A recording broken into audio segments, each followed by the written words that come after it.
औज़ुबिल्लाहिमिनश्शैतानिर्रजीम बिस्मिल्लाहिर्रहमानिर्रहीम। गर्ल्स, हमारा आज लेक्चर नंबर 13 है और आज के लेक्चर में हम लोगों ने लिमिट ऑफ इम्पॉर्टेंट फंक्शंस ये हम लोगों ने पढ़ना है। लास्ट लेक्चर में हमने लिमिट्स पढ़ी थी और लिमिट के हवाले से इम्पॉर्टेंट फार्मूला पढ़े थे और जो कि मैंने आपको बताया था कि क्वेश्चंस में यूज़ होते हैं और उससे रिलेटेड क्वेश्चंस आपको चंद एक दिए थे सॉल्व करने के लिए। उम्मीद है कि आप लोगों ने कर लिए होंगे।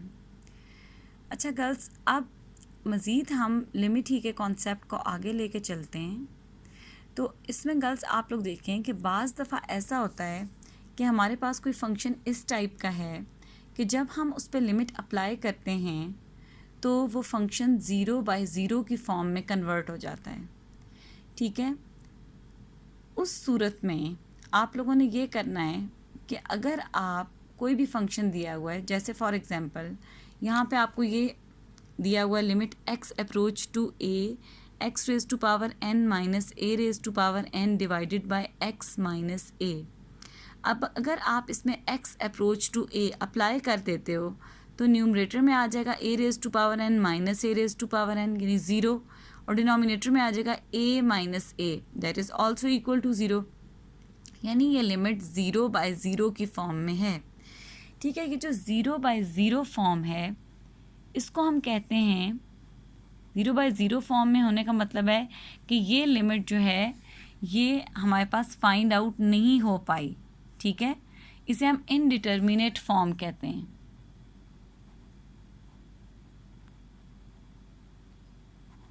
फॉर्म, ठीक है, इनडिटर्मिनेट फॉर्म का मतलब है कि इस फंक्शन की लिमिट एग्जिस्ट तो करती है लेकिन हम फाइंड आउट नहीं कर पाए। ठीक है, तो ऐसे क्वेश्चंस जिनमें लिमिट अप्लाई करने से आंसर 0/0 की फॉर्म में आ जाए, उन क्वेश्चंस को हम किस तरह से सॉल्व करते हैं? उनको सॉल्व करने का फर्स्ट ऑफ ऑल ये मेथड होता है कि we simplify the given function by using algebraic technique of making factors if possible. सबसे पहले हम कोशिश करते हैं कि अगर ये फैक्टराइज हो सकता है, इसके न्यूमरेटर और डिनोमिनेटर में कोई चीज़ कॉमन आ रही है तो हम उसको कैंसिल कर दें। ठीक है, तो अब क्वेश्चंस की तरफ जाने से पहले ये एग्जांपल्स हमने करनी है, ये जो यहाँ पे दी हुई हैं पेज नंबर 19 पे, क्योंकि ये बहुत इंपॉर्टेंट है, पेपर पॉइंट ऑफ व्यू से भी इम्पॉर्टेंट है और क्वेश्चंस को समझने के लिए भी ये हेल्पफुल होंगी।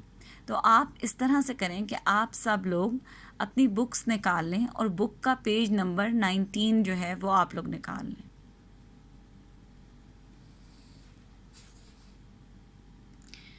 अच्छा गर्ल्स, अब आप देखें, ये आपने फाइंड आउट क्या करना है कि limit x approach to a x raise to power n minus a raise to power n divided by x minus a। Prove करना है कि ये लिमिट इक्वल होती है n a raise to power n minus 1। ये हमने prove करना है, इस लिमिट को एवेल्युएट करना है, उसका आंसर ये आना चाहिए n a raise to power n minus 1 where n is an integer and a is greater than 0। ठीक है, अच्छा गर्ल्स, इसमें आपको साथ बताया हुआ है कि where n is an integer and a greater than 0, यानी n एक इंटीजर है। अब जो आपके पास इंटीजर होता है वो आपके पास 2 टाइप के इंटीजर्स हो सकते हैं, पॉजिटिव इंटीजर्स और नेगेटिव इंटीजर्स। ठीक है, तो अब हम सबसे पहले, इसका मतलब है कि हमारा ये जो क्वेश्चन है इसमें 2 केसेस अराइज होते हैं।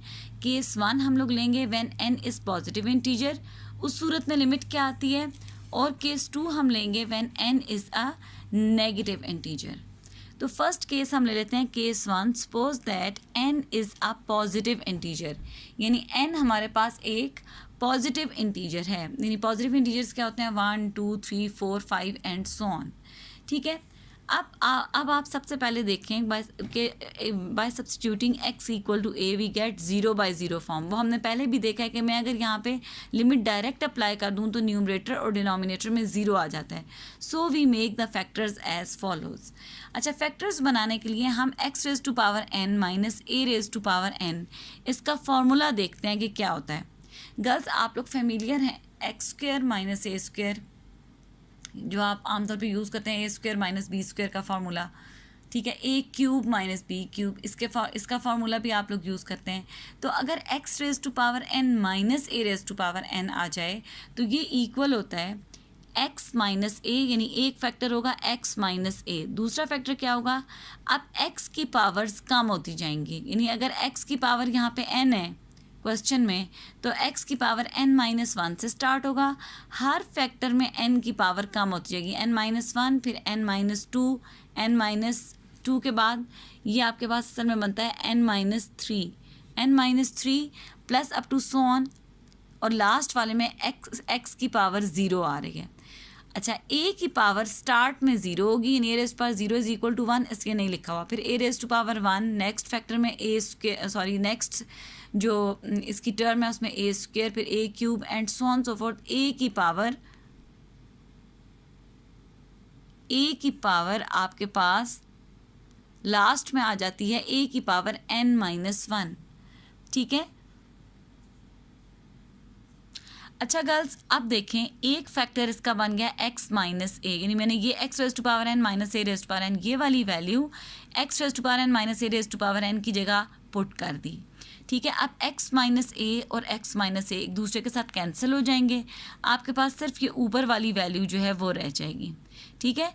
इस पे आपने लिमिट अप्लाई करनी है, तो आप इसकी हर टर्म में x की जगह a पुट कर देंगे, तो ये बन जाएगा a raise to power n-1 plus a की power n-2 plus a square a की power n-3 plus up to so on a raise to power n-1। यहाँ पे बेस सेम है तो पावर्स ऐड हो जाएंगी, यानी 1 प्लस ये बन जाता है, पावर बन जाती है 1 plus n-2, 1 plus n-2 equal होता है n-1, ठीक है। इसके भी अगर हम पावर्स को ऐड करें ये भी n-1 बन जाती है एंड सो ऑन।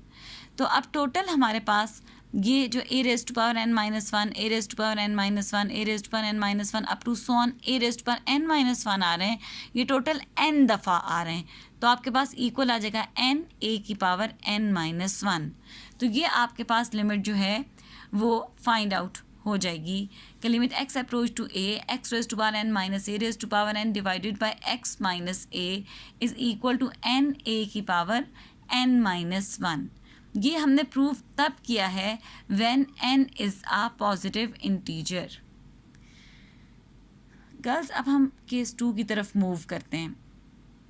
केस 2 में हमने सपोज करना है कि n एक नेगेटिव इंटीजर है। अब देखें गर्ल्स, जो नेगेटिव इंटीजर्स होते हैं वो इस टाइप के होते हैं, -1, -2, -3, -4 and so on so fourth.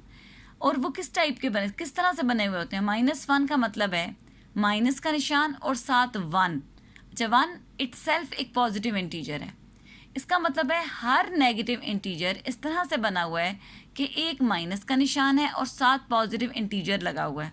इसी तरह से ना -1, -2, यानी हर टर्म में एक नेगेटिव का साइन है और साथ एक पॉजिटिव इंटीजर है।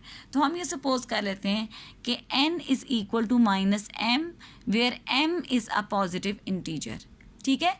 ये हम इस वजह से यूज़ कर रहे हैं, हम नेगेटिव इंटीजर को पॉजिटिव इंटीजर की टर्म में लिख रहे हैं क्योंकि हम केस 1 सॉल्व कर चुके हैं, तो हम इसका बेनिफिट लेना चाहते हैं कि हम इसका जो आंसर निकला है कि ये लिमिट इसके इक्वल है when n is positive integer, इसको हम यूज़ कर सकें, ठीक है। अब हमने क्या किया, n की जगह पुट कर दिया -m, यहाँ पे भी पुट कर दिया और यहाँ पे भी पुट कर दिया। अब आप देखें x raise to power -m को हम लिख सकते हैं 1/x raise to power m, और a raise to power -m इसको लिख सकते हैं 1/a raise to power m, ठीक है। उसके बाद अगर हम एलसीएम ले लें तो यहाँ पे a raise to power m आ जाएगा -x raise to power m divided by x raise to power m a raise to power m, ठीक है। नेक्स्ट स्टेप में हम इन दोनों वैल्यूज़ को डिनोमिनेटर में लेके आ सकते हैं। तो अब नेक्स्ट वैल्यू में देखें, आपके पास डिनोमिनेटर में भी ले आए x raise to power m minus a raise to power m, इसको डिनोमिनेटर में ले आए, यहाँ पे 7x माइनस a आ रहा है और ऊपर आपके पास आ रहा था a raise to power m minus x raise to power m, तो इसमें से एक माइनस का साइन कॉमन निकाल लिया, ये आपके पास आ गया x raise to power m minus a raise to power m, ठीक है। अब m हमें दिया हुआ है कि m is a positive integer. अब इन्होंने दोनों तरफ लिमिट अप्लाई कर दिया, limit x approach to a limit x approach to a. अब पॉजिटिव इंटीजर के लिए हम प्रूव कर चुके हैं कि ये वैल्यू अगर x raise to power N minus A raise to power n by x minus a है तो ये n a raise to power N minus one होता है। यहाँ पे x raise to power n नहीं आ रहा, x raise to power m आ रहा है, x raise to power m minus A raise to power m divided by x minus a. इस पर अगर हम लिमिट अप्लाई करें एक्स अप्रोच टू ए तो ये आ जाता है m a raise to power m minus one. क्यों आता है? Since m is a positive integer,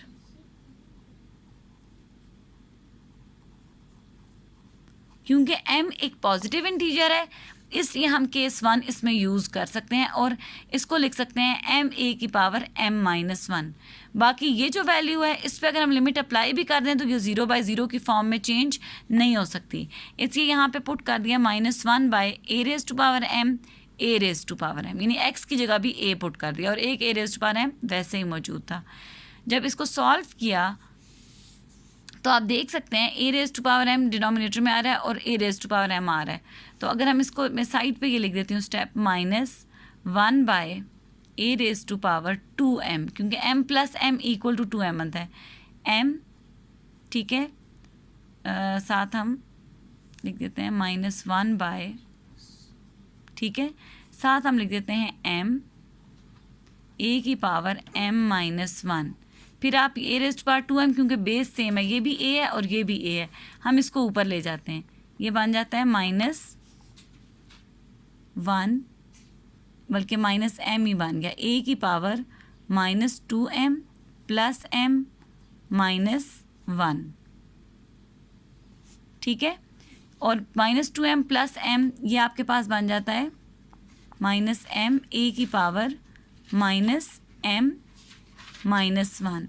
तो ये आपके पास इसका रिजल्ट आ गया -m a की पावर m माइनस वन, ठीक है। और आपने पहले पुट कर चुके हो कि -m is equal to n, तो आपने -m की जगह n लिख दिया, यहाँ भी -m की जगह n लिख दिया।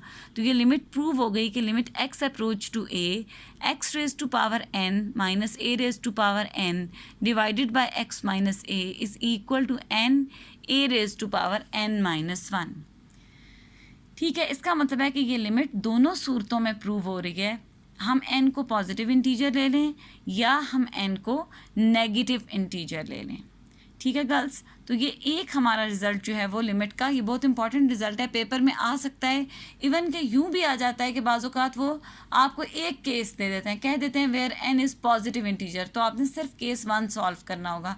अगर कह देते हैं कि n is a negative integer तो फिर आपने केस 2 सॉल्व करना होगा, ठीक है। अब आप देखें, अच्छा गर्ल्स, अब आप देखें जो नेक्स्ट एग्जांपल आपको दी हुई है कि बहुत ज़्यादा इजी एग्जांपल है। इसमें क्या है कि जो टर्म जिसकी आपने लिमिट फाइंड आउट करनी है ये under root minus under root की फॉर्म में है। तो जब भी हमारे पास इस तरह की फॉर्म आती है, और अब आप ये भी देख सकते हो लिमिट दी हुई है एक्स अप्रोच टू 0, अगर मैं यहाँ पे लिमिट अप्लाई कर दूँ, ये प्रूव करना है कि ये लिमिट, इसका आंसर आता है 1/2 अंडर रूट ऑफ ए। अगर हमने ये प्रूव करना है, हम यहाँ पे x अप्रोच टू 0 यानी x की जगह 0 पुट करके देखें तो न्यूमरेटर में आता है under root of a minus under root of a, यानी 0 आता है। डिनोमिनेटर में भी अगर x की जगह 0 डाल दें तो भी 0 आता है, यानी 0/0 की फॉर्म बन रही है। तो अगर 0/0 की फॉर्म बन रही है और क्वेश्चन आपका है under root minus under root वाली फॉर्म का, तो आपने क्या करना है कि रैशनलाइज कर देना है। रैशनलाइज करने के लिए हम ये करते हैं कि यहाँ दरमियान में नेगेटिव का साइन है, हम साइन चेंज कर देंगे, यानी प्लस का साइन कर देंगे और वैल्यू को मल्टीप्लाई भी कर देंगे और डिवाइड भी कर देंगे। अच्छा, मल्टीप्लाई किया तो ऊपर बन रहा है under root of x plus a minus under root of a, under root of x plus a plus under root of a, ठीक है। इसमें ये वही फॉर्म बन रही है जो आप लोग पढ़ते थे, आप लोगों ने फॉर्मूला पढ़ा हुआ है a square a plus b a minus b is equal to a square minus B square. यही फार्मूला आप यहाँ पे यूज़ कर सकते हो। ये आ जाएगा कि under root of x plus a का square minus under root of a का square divided by x under root of x plus a plus under root of a. इनको मल्टीप्लाई अभी करने का आपस में कोई फ़ायदा नहीं है। अच्छा, इनका स्क्वायर अगर आपके पास आ रहा है तो अंडर रूट का स्क्वायर आए तो ख़त्म हो जाएगा, आपके पास आ जाएगा x प्लस ए और यहाँ पे रह जाएगा सिर्फ a, ये भी a और a कैंसिल हो जाएंगे, आपके पास आ जाएगा x divided by x under root of x plus a plus under root of a, ये x और x भी कैंसिल हो गए, पीछे रह गया 1 by under root of x plus a plus under root of a। ठीक है, यहाँ पे अब आप लिमिट अप्लाई कर देंगे। अब गर्ल्स आप देख सकते हो, जब तक के क्वेश्चन को हम सॉल्व कर रहे थे, रैशनलाइज कर रहे थे, अंडर रूट्स वाली वैल्यू को हम फार्मूला लगा के सॉल्व कर रहे थे, तब तक लिमिट साथ रही है। लेकिन जिस स्टेप पे आपने x की जगह 0 पुट किया है, उस स्टेप पे ये लिमिट आपने लिखना साथ हटा दिया है। तो ये याद रखिए कि लिमिट आप तब तक लिखते रहते हैं जब तक कि वो अप्लाई नहीं हो जाती। जब हम लिमिट अप्लाई कर देते हैं तो फिर हम लिमिट लिखना छोड़ देते हैं। तो यहाँ पे x की जगह 0 पुट कर दें तो क्या आता है under root of 0 plus a, यानी under root of a plus एक अंडर रूट ऑफ a, ये भी आ रहा है under root of a equal to 1/2 under root of a। तो ये आपके पास एग्जाम्पल हेल्पफुल होगी अगर under root minus under root की फॉर्म में क्वेश्चन आपको दे दिए जाएं। अब आप गर्ल्स देखें जो एग्जाम्पल नंबर 1 बुक में दी हुई है। गर्ल्स एग्जाम्पल नंबर 1 का फर्स्ट पार्ट देखें, limit x approach to 1 x square minus 1 by x square minus x। आप सबसे पहले यानी अब आपको लिमिट का कोई भी सवाल दिया हुआ होगा, आपने पहले x की वो वैल्यू उसमें पुट करके देखनी है। ठीक है, उसे चाहे रफ पे पुट करके देख लें कि वो 0/0 की फॉर्म तो नहीं बन रही। अब अगर हम यहाँ पे x की जगह 1 पुट करें तो 1 - 1 0 बन जाता है और डिनोमिनेटर में भी 1 - 1 0 बन जाता है। इसका मतलब है ये 0/0 की फॉर्म है। इसका मतलब है कि इसमें कोई फैक्टर कॉमन आ रहा है। तो अब हम इसको फैक्टराइज कर सकते हैं। x स्क्वायर माइनस 1 को फैक्टराइज करना है तो आप कर सकते हो a square minus b square का formula a minus b a plus b। ठीक है, और x स्क्वायर माइनस एक्स में से हम x कॉमन ले सकते हैं। तो अब आप देख सकते हैं कि यहाँ पे यही किया है, x स्क्वायर माइनस 1 इसको लिख दिया है x माइनस 1 x प्लस 1 और x स्क्वायर माइनस एक्स, इसमें से x अगर कॉमन ले लें तो x माइनस 1। ठीक है, तो अब उसके बाद ये फैक्टर कैंसिल हो रहा है x माइनस 1 और ये इसमें कॉमन था, बाकी रह गया x प्लस 1 बाय एक्स। इस पे लिमिट अप्लाई कर दी। अप्लाई करने का मतलब है कि x की जगह पे 1 पुट कर दिया। जब x की जगह 1 पुट किया तो आपके पास आंसर बन गया 1 + 1 डिवाइडेड बाय 1 यानी 2/1। 2/1 इज इक्वल टू 2। ठीक है, और इसी का जो सेकेंड पार्ट है वो जो आप लोगों ने सेकेंड एग्जाम्पल किया है उस फॉर्म का है, यानी limit x approach to 3 x minus 3 divided by under root of x minus under root of 3, यानी under root minus under root की फॉर्म आ रही है। और अगर हम इसमें लिमिट अप्लाई कर दें डायरेक्ट x अप्रोच टू 3 तो ऊपर भी 0 आ जाता है और डिनोमिनेटर में भी 0 आ जाता है। अब हमारे पास दो तरीके हैं। एक तरीका ये है कि हम इसको फैक्टराइज करें, एक तरीका ये भी था कि हम डायरेक्ट रैशनलाइज भी कर सकते थे। ठीक है, तो बुक में यहाँ पे फैक्टराइजेशन की हुई है। फैक्टराइजेशन इस तरह की हुई है कि x माइनस 3 इसको हम लिख सकते हैं this is equal to under root of x का square minus under root of 3 का स्क्वायर लिख सकते हैं इसको। ठीक है, इसको हम लिख सकते हैं under root a square minus b square को a minus b a plus b, यानी under root of x minus 3 under root of x minus under root 3 और under root of x plus under root of 3। ठीक है, तो ये आ गया x minus a minus b a plus b। इस form में जब इसको फैक्टराइज कर दिया तो अब देखें ये फैक्टर और ये फैक्टर एक दूसरे के साथ कैंसिल हो रहे हैं। जब ये कैंसिल हो जाएंगे पीछे रह जाएगा under root of x plus under root of 3। इस पे आप लिमिट अप्लाई कर दें x अप्रोच टू 3 तो under root of 3 plus under root of 3 that is equal to 2 under root of 3। ठीक है, तो यहाँ पे हम ये दोनों मेथड यूज़ कर सकते थे, फैक्टराइजेशन मेथड भी, और अगर हम रैशनलाइज करना चाहते हैं तो हम under root of x plus under root of 3 से मल्टीप्लाई और डिवाइड भी कर सकते थे। ठीक है, अब गर्ल्स अब टर्न आ जाती है कि आज आप लोगों का होमवर्क क्या है या इससे रिलेटेड एक्सरसाइज में कौन से क्वेश्चंस हैं। तो अब आप लोग अपनी एक्सरसाइज निकाल लें। अच्छा गर्ल्स, मैंने आपको कल क्वेश्चन नंबर 1 दिया था करने के लिए। ठीक है, अब जो मैंने आप लोगों को तरीका बताया है ये आपका क्वेश्चन नंबर 2 इससे सॉल्व हो सकता है, यानी evaluate each limit by using algebraic techniques. ठीक है, अलजेब्राइक टेक्निक्स का मतलब यही है कि कहीं पे फार्मूला यूज़ हो जाएगा, कहीं पे हम फैक्टराइजेशन मेथड यूज़ कर सकेंगे। ठीक है, तो अब आपने ये सॉल्व करना है। इसमें से ये है कि एक क्वेश्चन मैं आपको करवा देती हूँ। अब आप देख लो, आप देख लें क्वेश्चन नंबर 2 का सेकंड पार्ट। अच्छा गर्ल्स, ये है क्वेश्चन नंबर 2 का second part. Limit x approach to 0 3x cube plus 4x divided by x cube plus x।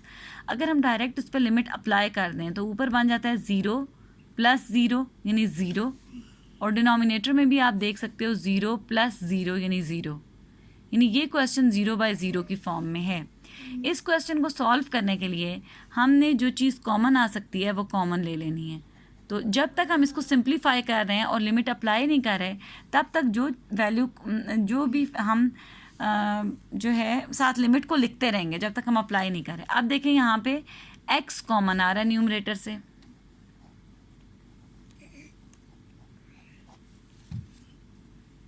Denominator से भी x कॉमन आ रहा है,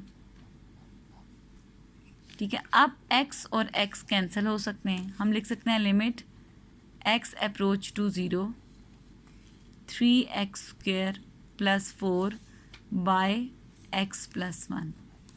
अब ये 0/0 की फॉर्म में नहीं है, यानी अगर हम x यहाँ लिमिट अप्लाई भी कर दें तो डिनोमिनेटर में भी 0 नहीं आता और न्यूमरेटर में भी 0 नहीं आता।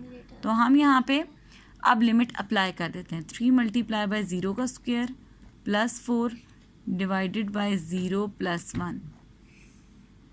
3 multiplied by 0 is 0, 0 plus 4 divided by 1, that is equal to 4/1, और 4/1 is equal to 4। तो हमारे पास इसका आंसर जो है वो 4 आ गया।